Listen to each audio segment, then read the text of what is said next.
Would you buy a football club with someone you don't even know? Welcome to Wrexham's Season 1 recap. Ryan Reynolds and Rob McElhenney decided to buy Wrexham FC. They didn't even know each other IRL. After DMing during the pandemic, they decided to go all in and buy a Welsh club with a lot of history, but a lot of problems in the present day. They find out the club has some distressed assets and they have to put a bit of money in, but that's okay because Ryan is super rich and Rob?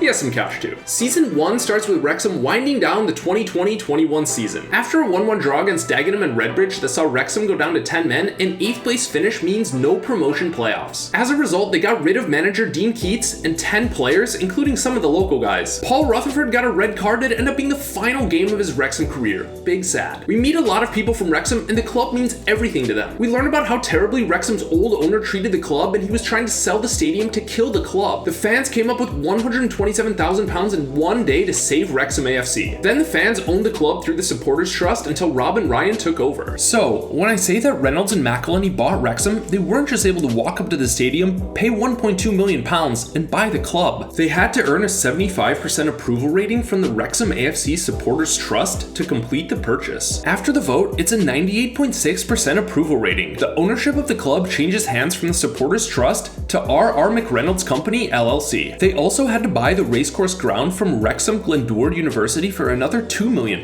New ownership takes over and tries to make upgrades immediately. The Kop end of the stadium is in disrepair, and fixing it up would provide additional matchday revenue, which is the largest income stream for clubs outside the top flight. But before starting, they need a pre-approval consultation period, and Rob is losing his mind about all the red tape in Wales. They have a funny segment about how Wales and England are different countries that are part of the same country. Good explainer for Americans and others who may not be familiar with the situation. Heading into the 2021-22 campaign, Wrexham signed Paul Mullen. Mullen was the top scorer in League 2 the previous season and was going up with Cambridge United. Shaun Harvey, advisor to the board, convinces him to drop down 2 divisions and sign for Wrexham. Mullen is a smash hit, of course, and Rob and Ryan do a SportsCenter segment swearing through Mullen's top 10 goals in hilarious fashion. Rob and Ryan go on an away day to Maidenhead for their first game. Wrexham go down 2-0 and fans sing, "Ryan Reynolds, you bought the wrong club." Wrexham go down to 10 men, but pull it back to 2-2, only to lose 3-2 in the end. Whenever they lose, people say "Welcome to Wrexham" sarcastically, which shows the attitude of the town. Lots of these fans are expecting a turnaround seemingly in one day or one transfer window. It's gonna take some time. Rob and Ryan are figuring out the sport of football and how heartbreaking it is to lose. They're learning the game from Harvey, who is essentially the interim CEO. After the Maidenhead game, Rob and Ryan finally make it to Wrexham. They're touring the facilities, seeing the stadium and the pitch. They find the gym and it's a bit rundown to say the least. They knew it would take some investment, but perhaps weren't fully aware how many dollars and pounds it would take to make a difference. They have some beers with Spencer Harris, who is the Supporters Trust chairman. Spencer shows them around and they grab a few pints with supporters, some of whom are more vocal than others. The next morning at 6 a.m, it's a coaches meeting and they have to decide the transfer policy while incredibly hungover. Rob and Ryan have their first press conference at the stadium with fans and reporters. They're being asked why Wrexham, which is a pretty common question. Ryan says they want to go to the Premier League, which really gets the wheels churning. As well as being a documentary, the show attempts to be educational in order to cater to casual fans. They explain the 4 different types of fans that every club has. Type 1,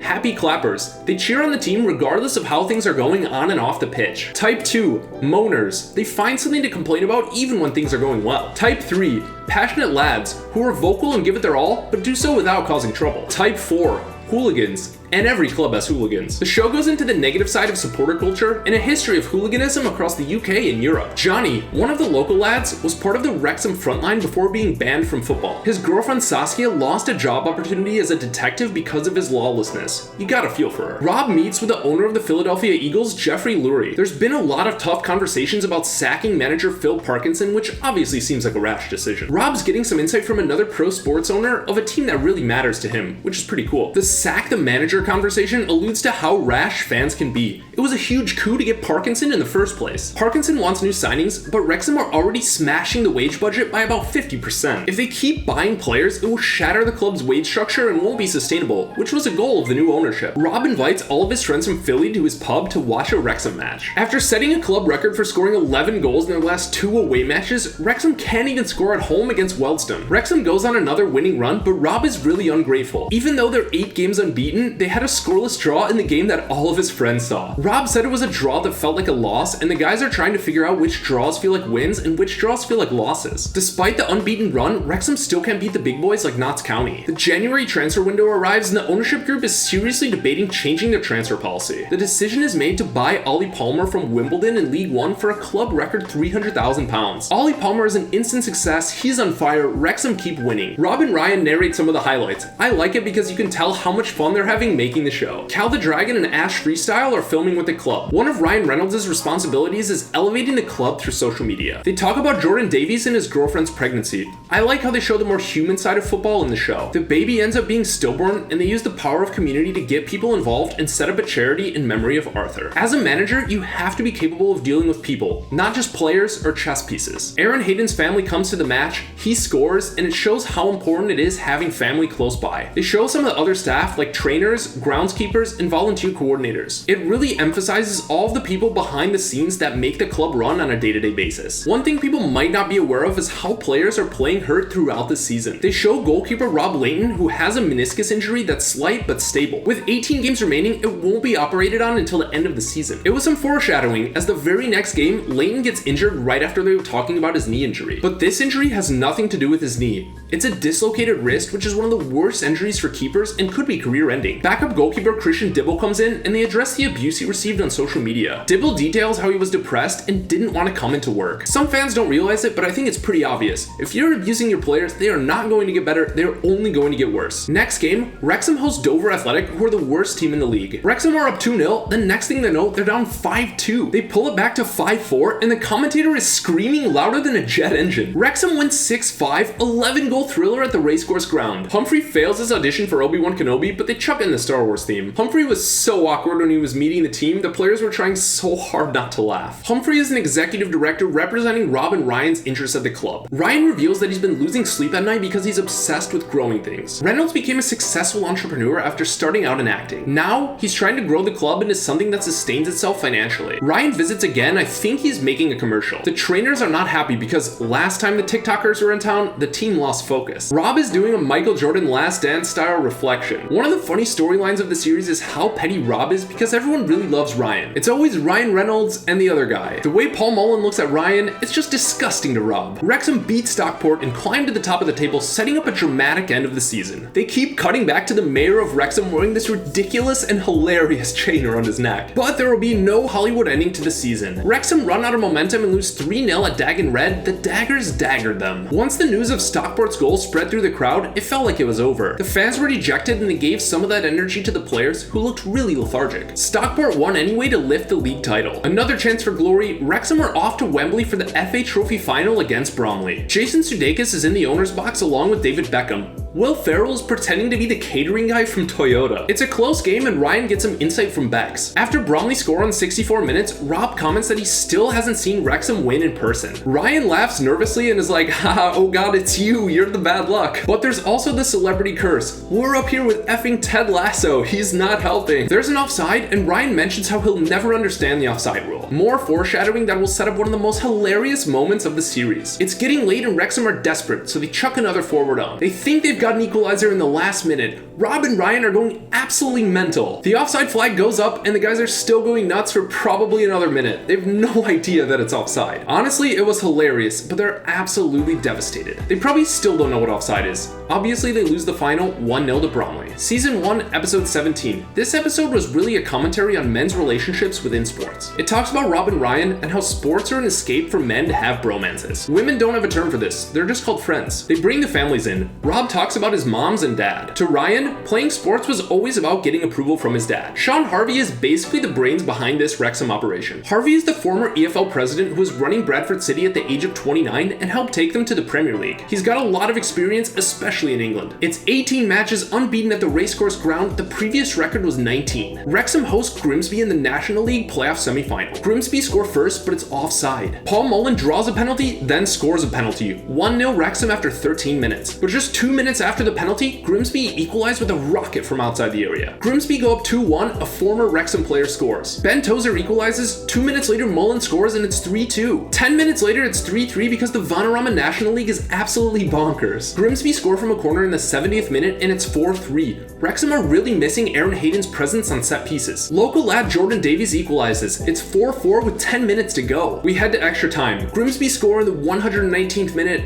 Ouch. Grimsby win the game and ultimately win promotion. Wrexham will play in the National League for the 15th straight year. That's the end of season 1.